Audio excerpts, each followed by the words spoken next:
По 7 месеци откако протестираа за доцнењето на платите и за несогласувањето на ресорното министерство да го исплати во целост зголемувањето од 8,5% согласно порастот на минималецот, колективниот договор за култура, општиот колективен договор и законот за работни односи, Синдикатот за култура ја доби првата судска пресуда од 800 тужби против министерството поднесени за скратените плати за 3%.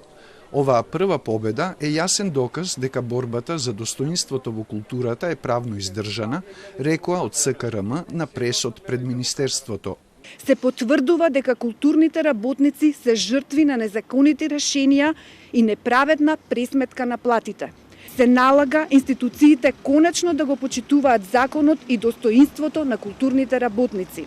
Со оваа пресуда, судот потврди дека правата на културните работници биле повредени со незаконски донесени решенија за плати. Со пресудата се поставува темелот за сите останати 799 тужби што следуваат, рекоа од СКРМ. Тие прстот го вперија кон вработени во Министерството за култура и туризам, за кои кажаа дека последниве 2 години ги кројат решенијата за плати со номинални износи наместо според законска формула.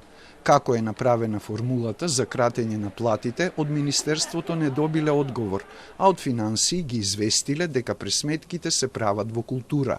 Затоа прашуваат: кој ќе ја понесе одговорноста за ваквата штета, кога документите немаат подпис од изготвувач и одговорно лице? Ќе одговара ли некој за судските трошоци на кои сега се изложени институциите? Дали истите службеници сега ќе ги заштитат директорите во културата, за кои СКРМ поднесе кривични пријави за злоупотреба на службената должност? Од СКРМ бараат средба во Министерството за надминување на проблемот.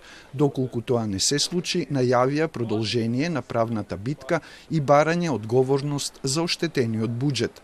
А од Министерството со одговор дека до нив не е пристигната никаква официјална информација за добиената пресуда во корист на СКРМ и немаат конкретни сознанија за која институција од културата се однесува пресудата. Министерството за култура и туризам внимателно го следи целиот процес и веднаш штом ќе располагаат со проверени информации, навреме ќе ја информираат јавноста, велат од таму.